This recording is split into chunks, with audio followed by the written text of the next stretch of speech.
All right, everybody. I want to be respectful of everybody's time. We are recording this, so those that jump in a little bit late can go back and watch the beginning.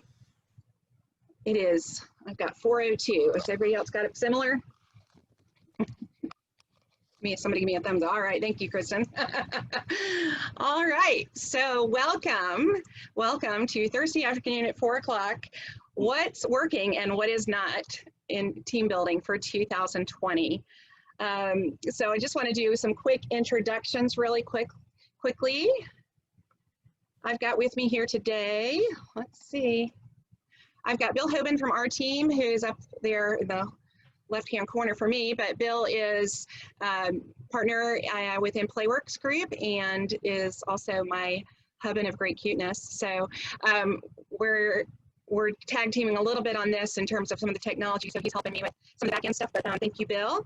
And for those of you who don't know me, I'm Meredith Martini and have been around in the industry officially for about 20 years now. Started my firm 18 years ago, PlayWorks Group, and have been doing corporate team building events and meetings and programs and all sorts of that for the last 18 years under that heading, but have another about 10 years experience before that. You know how a lot of us kind of snuck in the back door of this industry, and I did. I came in the back door and was doing meetings and events before that as well. So hopefully we'll get to know each other a little bit over this next hour or so.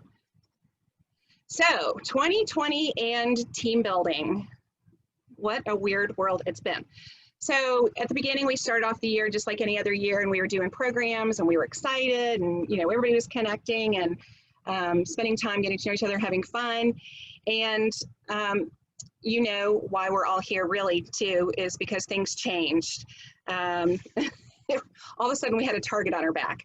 All of those who were involved in working face-to-face, whether it was in an office, whether it was doing meetings, whether it was doing team building, things changed. I remember very clearly, let's see, I was at the Crown Plaza here in Atlanta down by Perimeter and was at a program for my client. And let's see, I think that was probably end of February. And we were talking about a future program that was coming up in a couple of weeks and just trying to figure out what we were going to do and work on some details about that since we were face-to-face and there together. And she mentioned, something about the date, and I said, oh, you mentioned something earlier to me about, it was folks who were coming internationally. Where are they coming from? And she said, China. We both kind of looked at each other. We were like, you think that COVID thing is gonna, hurt us? And, we went on planning. Went on with our event, had a great event that night. Fast forward about, a week later, I was in the exact same property, and I was talking to two industry leaders, many of whom you all know. And it came up, the COVID thing was a question, and what's the liability here? What are some of the coverages here? Have you had anybody reschedule or cancel? And so far, we were all good. And then came, the onslaught within the next, early weeks of March. And I think it was March 13th here in Georgia that, governor issued stay-at-home orders, or it wasn't quite shelter-in-place yet, but stay-at-home. And, little did we know then what the impact would be on all of us, not just team building, not just meetings, but the whole world. And, I don't think anybody could have anticipated that. And, the varying circumstances and outcomes that have happened. I was truthfully one of the people who early on was saying, just wash your hands. It'll all be fine. But, have learned obviously that it's a little bit more serious than that. So March 8th was our last live program, and again, no idea what was coming down the pike. So here we are 6 months later, and we're here having this conversation. That's why you signed up for this. What are we going to be doing today? We are hoping to accomplish in this next hour just sharing some of the truths about what's going on in team building right now. We need to decide what questions we need to be asking that we weren't asking before, and maybe kind of rephrasing some of the questions that we were asking to be a little bit more meaningful, and just trying to decide what's going to work and what doesn't work. And hopefully by the end, we're going to be starting to think about how we might redesign our team building to see, it be more effective for 2020. So I'm going to stop sharing here for a second. And I just thought about that, Bill, you might have to make me host again. So I want to, we can do it first of all, thumbs up. So those of you who are live, I've got mostly headshots, I think, but those who are of you who are live, if you will just kind of put your thumbs up in the air if you are ready to go, ready to move forward with this conversation. I see a couple thumbs up. Thank you. Thumbs up. Yes, thank you for putting it in the chat. Okay, so what I want to do is start with the good news. I tend towards the optimist side versus the pessimist side. And so I want to hear from you all. What are some of the things that you have seen working, some of the creative events that you've seen doing? So in the chat box, if you can just type in maybe some of your favorite events that you have either seen done, heard of being done, that were intriguing, or actually done yourself. So I know we can't build bikes right now, but throw into the chat some of the things that you may have tried doing in the way of team building this last few months, well, 6 months now, almost to the day, right? We're at September 10th, September 13th is when Atlanta shut down, March 13th. So what are some of your favorites if you can chat in those rooms? Okay, virtual team trivia, cocktail hour, bingo, social with a game called Two Truths and a Lie. Yes, that's a good one. That's ID the baby pick. Love that. That's been around forever, and why does it need to be thrown away? Never. It will always be funny. Personality quizzes, scavenger hunts. Yes. Ropes course is awesome. Yeah, that's a good time to get outside. Dance party. Oh, those are private messages, just so you know. Yeah, so there are a lot of good things. Some of the things that we've seen or participated in, we've done some trivia. Scavenger Hunt is a great program. You can't beat that. Name That Tune is one that we're actually working on currently, developing. I've heard about wine tasting, the mixology, of course. I think somebody said cocktails. There was somebody who told us in an interview that they did songwriting. One of the songs, I think it was Song Division or one of those groups that did that.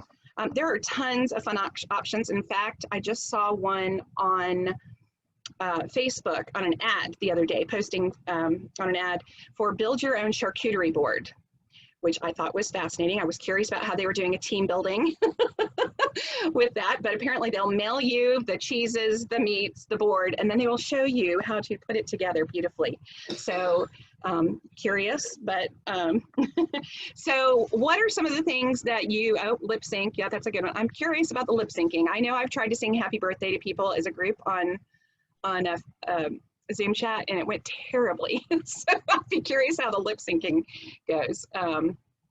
Lag, what's lag, Christine? You can turn your mic on. I don't know if my mic is working. I have trouble sometimes, but lag is why the karaoke is hard and why singing together is hard, because it lags slightly. So yes, everyone's slightly hearing something at a few seconds later than everyone else. So yeah, I thought you came up with a brilliant new team building idea, and I was like, oh no, no. Share with me. So if you can in the chat, or if you want to unmute, if you want to share us kind of what's been fun about those, what's worked, and what have been the upsides of those events.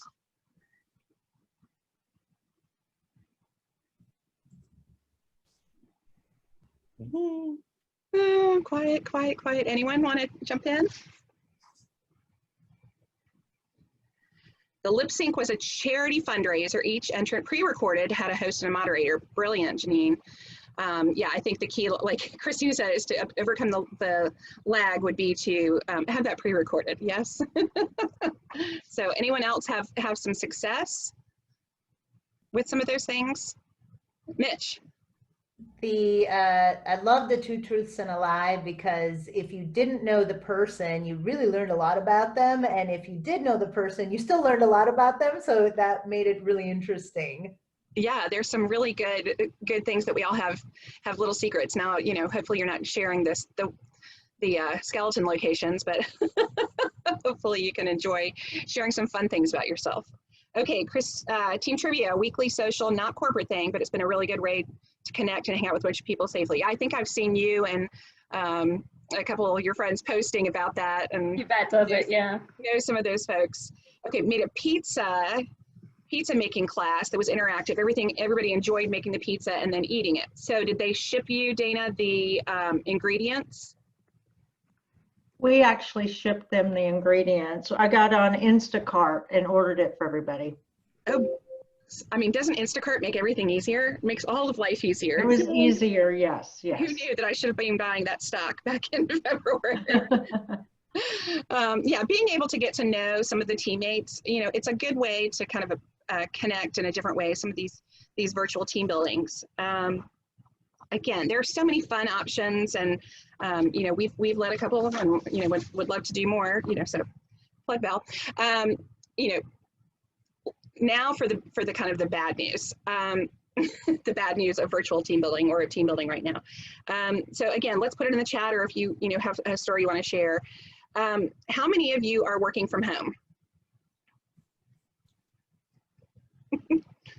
We worked from home before, so it wasn't a big change, but yes, we're working from home.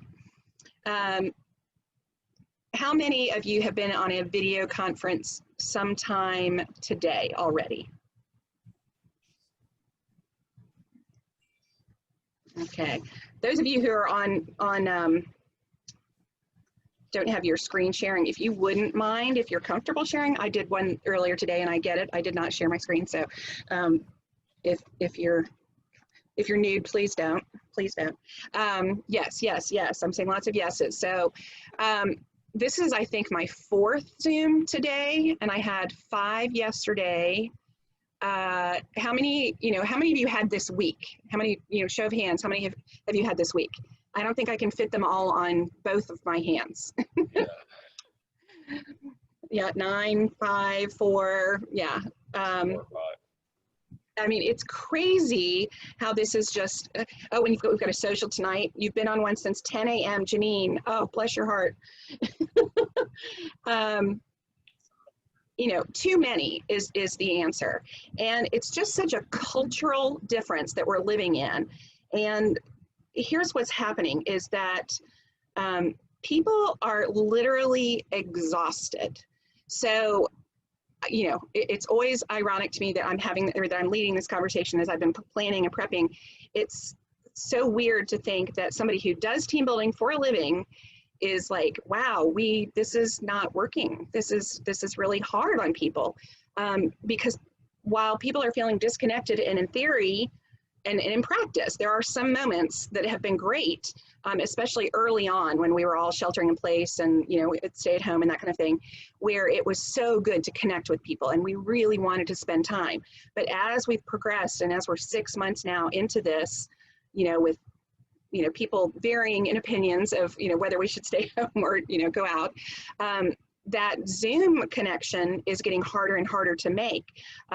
So while you're still feeling disconnected from your coworkers, from your teammates, from your clients, all of those people, that fake face-to-face that we're engaging in right now, like I'm looking at the camera and so you can see me looking at you and it feels very connected for you, but right now I can't look at any of you all. So then I take my face off and I'm looking at a group and that connection is lost. Does that make sense? And what's happening is your brain, I've read, 15 articles on Zoom fatigue, and it is so real. It's not made up. It's not people faking it. It is a real thing where your brain is trying to connect. Like I'm looking at Christina right now. I'm looking at Christina. She's at the top. She's right under the camera. So I can I'm sort of looking at the camera, but I'm sort of looking at Christina. And I feel a little bit of connect, but I can only read this much of her. I can't, we were all on mute. So all the different things that we use to communicate, body language, tone, laughter, smiles, they're all kind of blurred. There are several of you who are, still behind like an initial or a logo.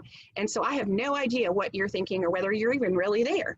So that fake connecting that we're doing on Zoom is just giving us this false sense of connection. So in some ways, we're taking a problem that we already had of disconnection and making it worse. Does that make sense? Thumbs up, thumbs down, whether you agree, disagree, thoughts, confusion. Yeah, it's a weird thing because on the one hand, you are connecting and at least this is more than we have, but is it creating a false sense of intimacy or connection? So what happens when you start talking about team building is everybody's been on Zoom, whether it's been 3 a day, 5 a day, one a week, it doesn't matter. When people then suggest, let's do a Zoom, let's do a team building Zoom, or whatever, WebEx, all Teams, all those platforms, it becomes a little bit of a, oh my God, do I have to do another one? And our philosophy has always been, we want to leave them wanting more, right? So, hold on, I got to admit some people. We always want them to leave them wanting more. You always want the event to end and people go, oh my gosh, that was so much fun. I could have even kept going. You want to stop just before that part where they go, oh my gosh, stop. Well, now we're we're putting them in that position where they walk into the room going, oh my gosh, stop. Does that make sense? So, the problems are different. If you're chasing the same old problem of we just need to fill up our schedule with team building, then you're chasing an old problem. It's all different now. So, have you kind of really identified the root problems for your team? That's going to be the question where we're headed. We're really in the middle of a kind of a cultural transformation. And I have a coach that I'm working with, two coaches actually, one of them's on the call, but the one who's not, she calls it her rule of three. In our lives, we kind of all can handle three things. So we've got our family and our, loved ones. And so we're managing that. And then we've got our careers, our jobs. And so we're managing that. And then, there's room for something else, a hobby, a volunteer role, another community that you're part of. And then, of course, we all have other things that we kind of touch base on. But as far as the main things, we really can only handle three. So then when you throw living from home into that mix, that becomes kind of a third thing, if that makes sense. So working from home, homeschooling, maybe you've got aging parents, all of those issues, that takes up your third. So then when you're, scrunching in there, adding extra stuff on top of work, it just starts to become a little bit of an overload. So keeping that in mind, I know that we are just 20 minutes in, but I want to just take a quick second to stretch.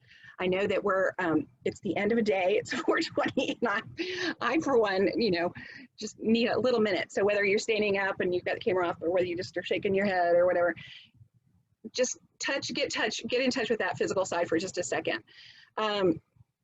One of the things that I have noticed, and that it has I've seen several articles written about it, is that, when you're on a virtual session, you need more energy rather than less. So whereas if you're face to face, the energy happens because you're in the room. But when Lance and his Snapchat filters, are you a pickle or a cucumber? You need more energy and more engagement from your participants. So trying to create that becomes part of the issue. And it's always harder to concentrate on a virtual call, and you need more time for, those moments of, taking a break and stretching. So we'll do that maybe twice during this thing. So I'm gonna share again.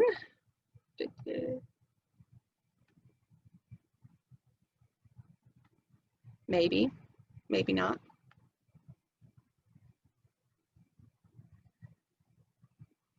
I'm not sure why it's not letting me share. There we go. Okay. So what we're all suffering from, is this Zoom fatigue. And so we need some time to get physical and stretch during all these events online. But what I want to kind of highlight now is that I think in some ways that we've all been bamboozled into thinking,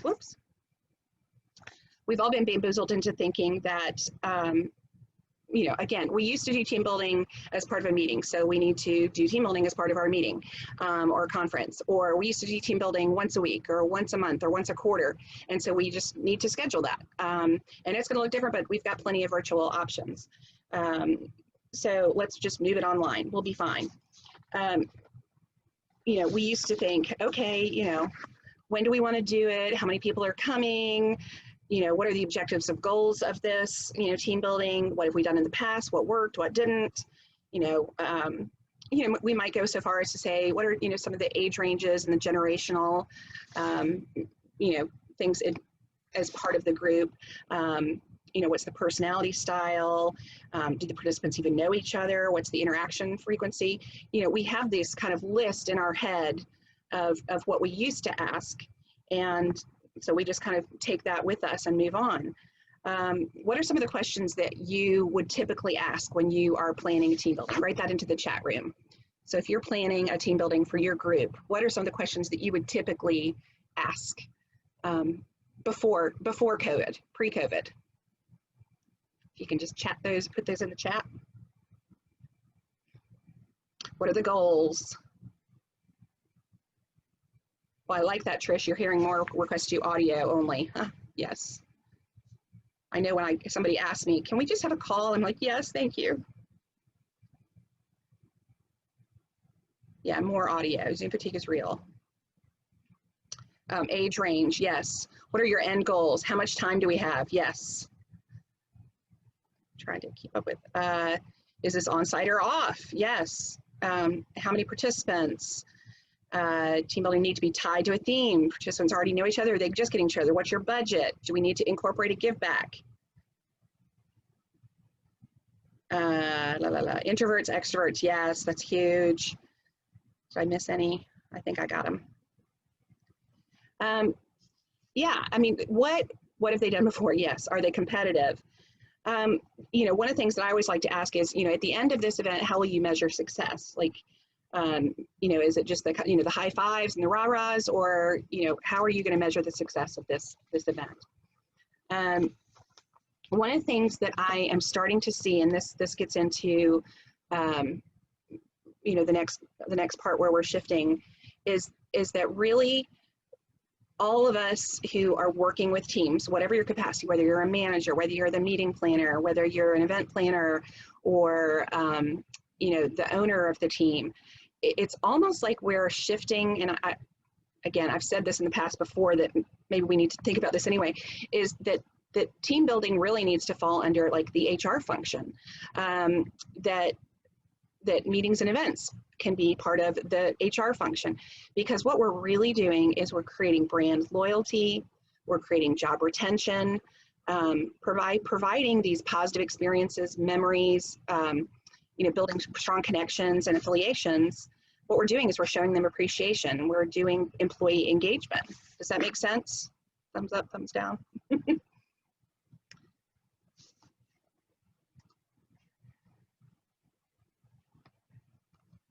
Okay, so hopefully you can all see this. Let's get visual for a second.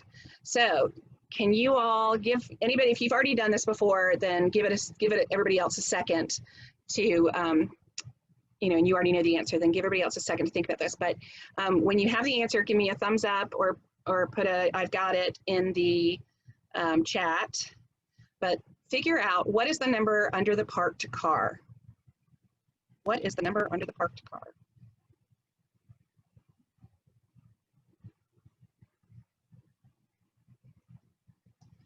Anybody have it yet? Got it, Kelly says. Christina, you're not dumb. You're not dumb. You're not dumb. Anybody else have it? Trish says, I've got it. Christina says, maybe. All right, so I can't do it because I think it'll mess up my, a lot of technology here. But if you flip your computer over and you look at the, or just flip your head over, you look at it in a different way, you might see the whole puzzle in a different light. So if you're driving face forward into this parking lot, into this parking spot, it's not going to look like it does from this direction. You're going to see 86, 87, 88, 89, 90, 91. And that's kind of where I want to go from here, is we need to be, Lance feels like a pickle. We need to be rethinking the way that we talk about team building over the coming months, because this is not going away. We're not going to, you know, in talking to friends and coworkers, you know, or clients, all those kind of things, people are not going back to the office anytime soon. We're probably looking at least through late spring, if not into summer of next year, before people are, you know, I think, Bill, who were you talking to? One company is not scheduled to go back until May, another one's not scheduled to go back until the end of March. And this is a decision that they've already made. So, you know, people moving into offices a year from now. It's going to be interesting what the real estate market does, but for offices. But all that to say, I want us to take a different perspective and kind of look at how we've been planning team building and start looking at it in a different, from a different perspective.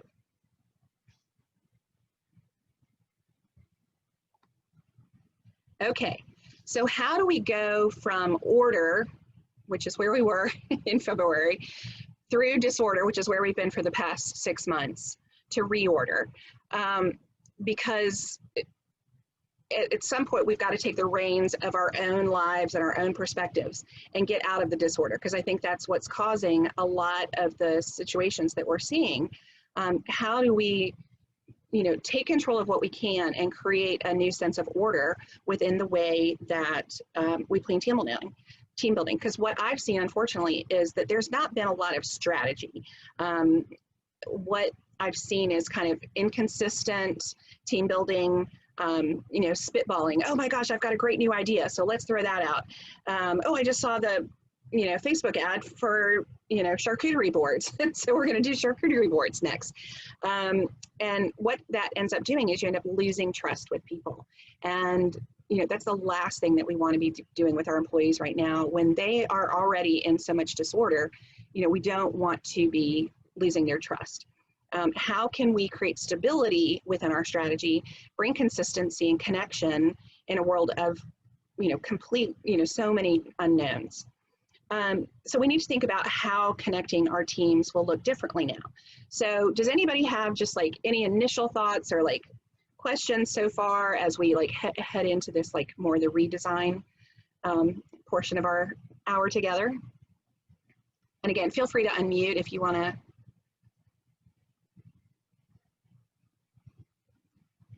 Anyone, any thoughts, questions? Okay, so if we're looking at, you know, first things first, let's look at the fact that we've got, you know, cross-generational audiences. So, you know, we've got, depending on, you know, how you count the generations, we've got 4 or 5 generations in the workplace right now, and they're all coming with very different needs and different levels of comfort with technology. So again, as we focus on what they can control versus what they can't, you know, they can't control in many cases whether they're going to get COVID or not, but how can you create consistency like in the communications or predictability within the team building that they know, you know, this is the time that we're going to do it, this is the time that we're not, don't worry about, you know, the schedule. Again, this is kind of a bigger question than team building. It's about employee engagement and company culture. You know, when we talk about, you know, we're distancing, we're in social distancing mode. Is your social distancing spatial or is it social? You know, so we're not sharing the same spaces together, but we are still creating social connections. And so talking about that in different ways, can we even change some of the language that while we're spatially distanced, we're still socially connected? When you look at that cross-generational audience, what are the specific needs? What are the particular age groups that have special, you know, circumstances they're dealing with? And of course, right now, the obvious one, we can go a little bit more, you know, deep dive on that. You know, we've got, you know, kids who, you know, depending on their school system or, you know, private or public, they're in a face-to-face situation where they're having to wear masks all day long. They're in a hybrid situation where maybe they're going for, like in our case this week, not our particular kids, but our county, some of the kids went for 90 minutes. So what does that do to your, you know, bus schedule when you're trying to schedule a meeting or team building? And then people who, you know, have their kids home full time. And I've even heard awful things about companies saying you're not allowed to homeschool, you know, basically, you know, I don't want to be crude, but I mean, it just, you know, kind of screw you, you figure it out. You know, when you've got aging parents in the home, I know that's something that we're wrestling with in, you know, in our lives right now. So how do you schedule things and make it comfortable and for people when you're having a meeting, when you're having a conference, when you're doing team building, when you know that in particular, you've got these people struggling with different issues? Another thing, of course, to consider is how many hours a day. We've already had the question about ourselves. How many hours a day are they already spending in online meetings? I'm glad to hear that people are starting to request audio only meetings again, because that makes it really more comfortable, especially with the homeschooling and that kind of thing. And it takes away, again, that fatigue issue with the Zoom. You know, how much of their day is spent on the screen already? You know, if they've got a computer-based job, asking them to spend an additional, you know, time in front of the computer, that's an issue. So what I'm saying, I guess, is you may not, again, it sounds funny coming from somebody like me, but Zoom may be the wrong answer for a team building. That may not be appropriate right now based on, again, the population you're working. It may feel very forced and fake. Maybe instead, you're sending a care package and everybody's opening it at the same time, not even necessarily on screen, but so there's a collective experience of opening it and seeing the different things that the company, you know, thought through that meet the needs. You know, maybe it's an Uber Eats gift card, or maybe it's, you know, an Instacart gift card. Dana, you had used Instacart, so I think they've even got corporate programs right now for that. I know, you know, having like a housekeeper, you know, like a gift card so they could have somebody come. I'm so tired of doing dishes right now. You know, I think we're all at that point where there are things that we need in our lives that would make our life easier, but aren't necessarily team experiences. But if they are all experienced by the team in receiving them, that creates a bonding moment. My gosh, my company really cares about me. They know what my needs actually are right now. Does that make sense? Thumbs up, thumbs down. You know, maybe it's an individual activity that everyone does at the same time or overlapping times, maybe on screen, maybe not. Think about the, you know, back to the personality question of introverts versus extroverts. I know, you know, some of the introverts are just so tired of being on screen. So thinking about through those things.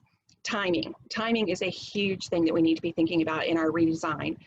Before, typically a team building would take place maybe, you know, 5 o'clock at the end of the day, especially if you are on a meeting or conference out of town, or even in town. You know, you do it at 5 o'clock or 7 o'clock after dinner, that kind of thing. Now at this point, we are in people's homes. And so they've invited us, whether they want to or not, they've invited us into their home. So for you to expect to continue doing team building or work at 5 o'clock or 7 o'clock while they've got somebody who needs help with homework, they're done with that. And so it really is, in my personal opinion, kind of unacceptable at this point to go in that direction. You must fit it in, I think, within that 8 to 5 time frame. Otherwise, not only might you lose your audience, you know, they're there, but they are mad. So that's not going to help with your team building. Does that make sense? Who has some other ideas for ways and things that you could do to include everybody that might be not regarded as traditional team building, but might build morale or team? You're welcome to unmute yourself, or you're welcome to type it in the chat.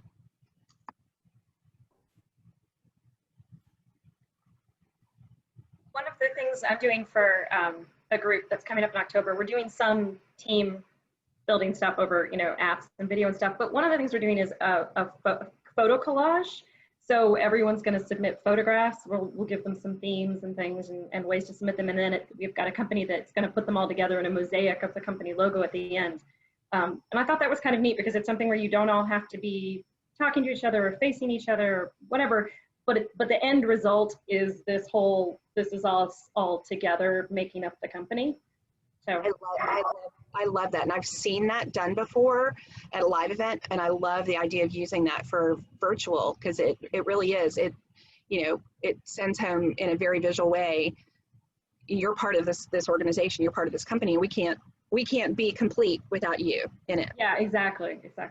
And especially right now, it's like, this is the way to bring everybody together. So. Okay. Maureen says, we did a kudo board for birthdays. Is that a kudos board or a kudo board? I've never heard of that. Maureen, will you unmute yourself? Yeah, so yeah, it's really fun. It's called kudoboard.com, and it's a really easy way to have people either write a special message or post a picture on it's basically a fancy electronic card, but it's really easy to manage. And it was someone on my team turned 40. So we surprised her, and it was a mix of pictures and funny gifts and messages. And it was really meaningful to her. And the nice thing about it, it's a great keepsake. She can keep it. You can easily PDF it. So it was a fun thing that you can do for birthdays, milestone celebrations, or just a get well, anything. I love that. I love that idea. Okay, Kelly, you want to share about private message groups or text groups? Yeah, I think that, well, Facebook groups make it easy for people to connect. So I think that's also a possibility to keep people connected with messaging. You can also do text if you're not wanting it to be on a social platform. You can do private text groups. Yep. Trish says she wished she'd heard about that Kudo board a week ago. Good idea, Maureen. Yeah, I mean, I think private Facebook groups, and maybe you can even create different Facebook groups within your organization based on those, I'm struggling with kids at home, or I'm, struggling with, technology, or I'm struggling, whatever the different issues are. You could create, just like support groups, essentially, where people, I know I'm part of, mom groups, I'm part of like hospitality groups, I'm part of event meeting planner groups, just so where you can vent, and creating those is a good place, good way, as long as you've got strong administration, to keep conversations going and connections happening. Yeah, I've heard of Slack groups doing pet groups where people post pictures of their pets all day who are working alongside them in the home. See, I love that. And that's a brilliant idea. And that's another issue, the cats are freaking out, like, go back to work. And the dogs are like, please don't ever leave me. This is awesome, right? But they all want your attention all the time. I was actually on a chat. It was yesterday or today. I can't remember. They're all blurring together. And the cat kept walking back and forth in front of the camera, like across her computer screen. It was awesome. Well, keep those ideas coming. You're welcome to put those in the chat. Those of you who have studied any sort of meeting design or architecture, this applies for team building too. Typically, when you're planning something like this, you have one or multiple of these objectives, and that is networking, motivation, and learning. And so as you are thinking about your team building and moving forward, focusing on those things. And, there are different kinds of team buildings that achieve different elements of those three objectives. But staying focused on those things, networking, motivation, and learning, will kind of guide you through that process and thinking, of how you can best motivate and get your employees engaged through team building. And again, just like some of these suggestions, you're networking on those Facebook groups. You're motivating people to keep going. Maybe there's a learning element in some of them, the things that you can do, but trying to keep people meeting those needs in a different way is really kind of where you're focused on as you try and create, again, order out of the disorder, a new order. It won't look the same.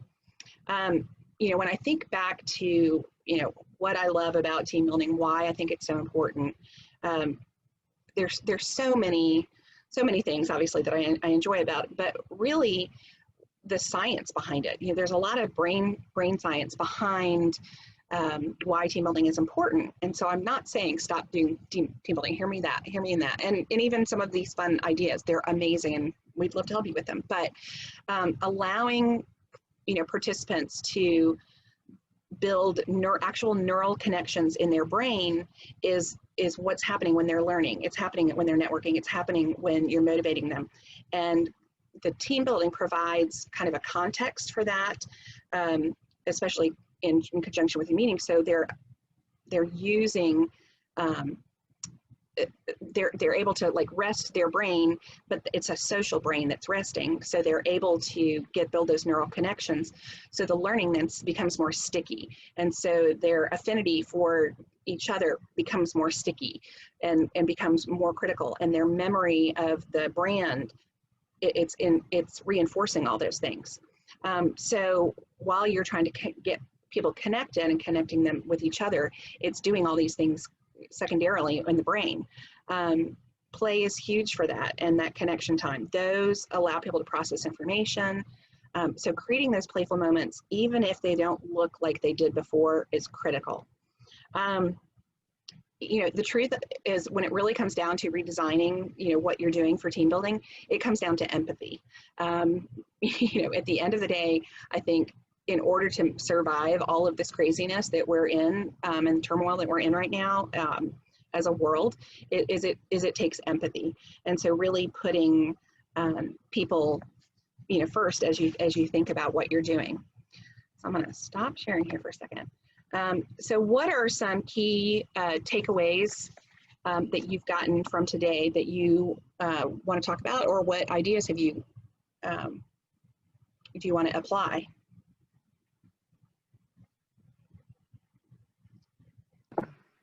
I think for me, it's the mixture, because what you were saying, Zoom fatigue is real, and everybody is tired of that. And sometimes now it's nice to just have the audio on and not worry about it. But at the same time, like I've talked to you, Meredith, since March, but on the phone, but I haven't seen your face, I don't think, until today. And it's really nice to see your face and to see you actually talking. So what you were saying, finding that balance, because you were saying there's the sort of feel of connection that's not necessarily connection, and at the same time it does make a difference to actually get to see people's faces and have some sense that you're, I don't know, actually getting to see them. So finding that balance, I think, is the absolutely. And hear me say, yeah, it's not a don't ever do Zoom again. Just know who you're talking to and what their needs are. And I think polling people, you know, as you talk to your participants, you know, pulling them, how many Zooms have you been on in the last week? You know, is now a good time for this, or is now, you know, do you need a break? It's okay to ask.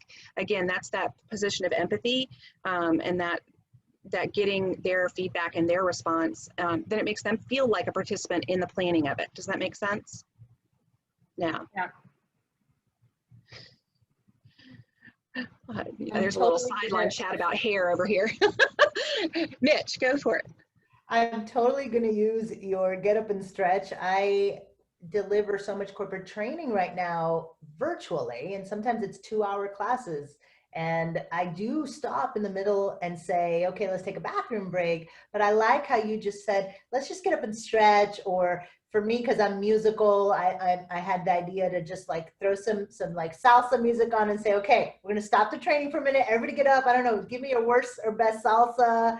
Get them dancing. But I think that I'm going to start incorporating that into these. Yeah, absolutely. And in fact, now's a good time for one. Oh. Little stretch. What other ideas? Okay, mix up the on-screen activities with off-screen, audio or text only. Absolutely.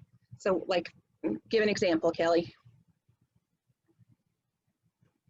Sorry, I'm muting myself. Yeah. I don't know. I'm just, it's gotten me thinking that maybe, you know, all these video calls back to back, it is exhausting. So maybe switch those up with doing just audio calls, or some days are just text, you know, activities on text message, and yeah, just mixing that up. That there's nothing wrong with that. Like, yeah. I don't know who set the standard that we had to do all these back-to-back video calls, but everybody's kind of just stuck in that rut. So thinking about team building or meetings, you know, mixing that up, that's kind of exciting. I think that's a good switch. Yeah, isn't that funny how it seems like, I don't know, March 13th, oh, we can use Zoom, we can use Zoom. Right. I mean, as of February, we were still having phone calls, right? Right. Right? I mean, maybe we didn't, but I think I remember that we used to have phone calls. So I think that's huge. Trying to remind ourselves that some of the old ways are okay. Yeah. Mitch, seeing you toss out a salsa challenge. Yeah, we need a salsa challenge right now. Any other ideas that you want to implement or put to use? I do want to ask everyone, one thing about Zoom is if I'm meeting a new client or talking to a new client or somebody reaches out to me, I want to set up a Zoom meeting because I want them to see me. I want that interaction, and I want to see what they look like, and I want the body language. How many people on this call do that? Like if it's a client or a first-time client that you'd prefer a Zoom meeting? If I had any new clients, I would love to do that. Perspective. Yes. Yeah. Theoretically, I love that idea. Well, it's interesting because I have a few people that I've worked with as clients on this call before, and I think most of our conversations, honestly, have been via email or phone call, kind of even as a follow-up. So maybe the first few conversations are via email questions. Here's what I'm looking for. Here's what I am thinking. What do you think? Back and forth email, and then, hey, let's just schedule a quick call once we get further along in the process. But it's interesting. Yeah, that has been flipped now to where maybe Zoom is the default.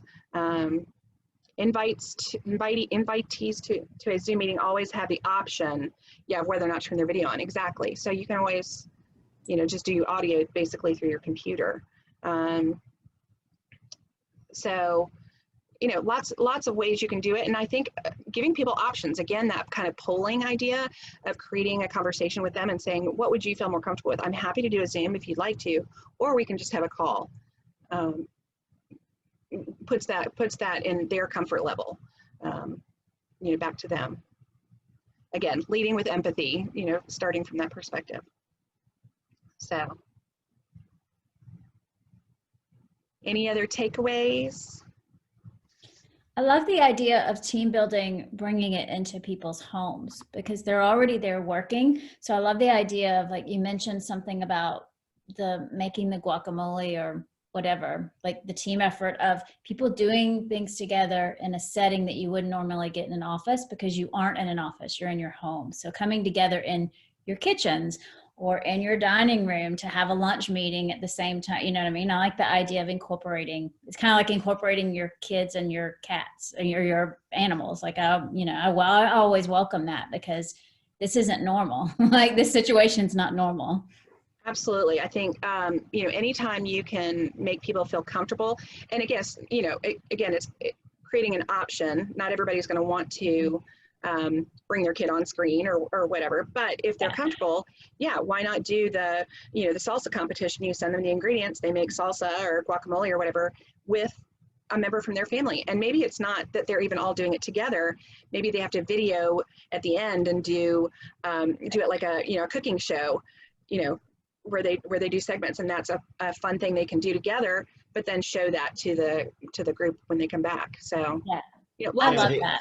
Meredith, I think we talked about different charity events or activities that you can do, like Build-A-Bears or No-Sew blankets or something that can be shipped to every person, and then they maybe put them together either with Zoom or on their own and send pictures into the company, but then just donate them to a local charity. So that way, for groups that have teams that are spanned across the country or throughout a region, they can all still kind of participate and do that. But I think the key on those, I think, Christina, like you mentioned with the mosaics, the canvases, sending them back and being able to really utilize those and unify them. So even though they're apart, they feel that they've contributed to the final product. Well, what you were just saying is a good idea too, and goes back to what we were talking about of sort of finding that balance between Zoom, because if it's a charity activity like that or something, or something you're doing with your family or something that everybody can kind of do on their own, but then share the results with everybody, that way you're not sitting on Zoom for hours, but you're all doing something and then you're sharing the results. So it's still. Well, I think looking for those right opportunities to combine a mixture of the off-screen and on-screen, and involving your family, their families is huge because everyone's impacted by this right now. Absolutely, and different people have different living situations. So if they're living alone, if you have a neighbor, feel free to invite them over if you're COVID tested and all that stuff, masked or whatever. But having people, finding many ways to make people comfortable. in that, I think. Janine says, Kind of the virtual, it's kind of the virtual race, the virtual 5K concept. yeah, All the exactly. races going virtual now that, yeah, you can do them Exactly. collectively, but on your own. Yeah. Absolutely. Yeah, Janine says, create your own version of a Chopped event, pairing unusual ingredients together with what you already have in your pantry or fridge. Yeah, I think there's so many things you can do to get so creative. I think that is the true opportunity here where, before, here's our list of team building options. Now you just have to go out of the box and go crazy and think through different options. So I love that idea. So well, we're closing in on our time together here, and I love everything that everybody came up with, and we'll send out the replay, and y'all can take a look and share that with others as well. Certainly, Mitch has got the giggles. Certainly, we can help you with any of your programs. That's what we do. We do have some more constraints, I think, than we did before in terms of size and that kind of thing and technology, but we're happy to make things work for you. I know, Christina, we've referred you to another provider when it was the right answer. We want y'all to be successful and to have a good experience rather than deliver something that that's outside of our scope. But at any rate, we do have some other options, for moving forward, and we'd love to, keep working with you. I'm gonna. So what comes next for? Whoop, are y'all seeing my screen? Oops, I didn't share. I just flipped y'all off, not the finger kind. Here we go. Not the first time. So what comes next? If, again, we'd love to work with you, but we've got some special options coming up right now.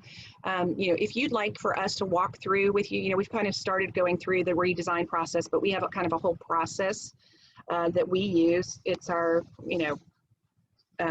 PlayWorks Group process that we've been using for 20 years successfully. So we'd be happy to work with you more on creating a program and creating your strategy moving forward.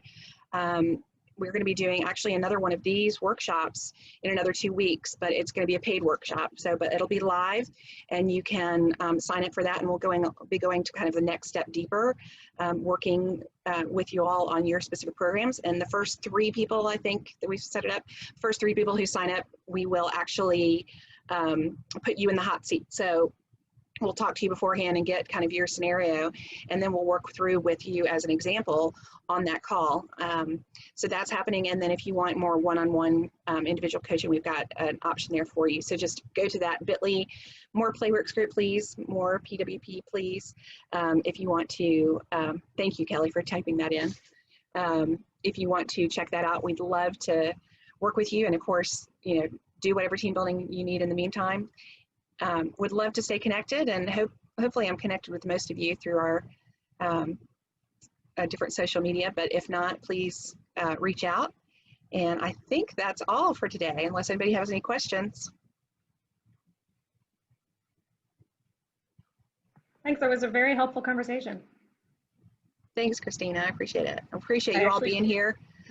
Go ahead. I would have taken a different, if we had this months ago, I would have taken a slightly different approach, I think, to the one that I have coming up, because it's pretty video heavy, and I feel like there were some really good points here about ways to do it not necessarily online, or not necessarily on screen. So yeah, well, I appreciate you saying that, and if you want to tweak, give me a call and we'll figure it out. So all right, thanks y'all. I appreciate y'all being here today, and again, feel free to reach out. We look forward to seeing you soon. Thank you. Thanks, Meredith. Bye, Mitch. Bye, Christina. Bye, Kelly. thank you. Bye, Luz.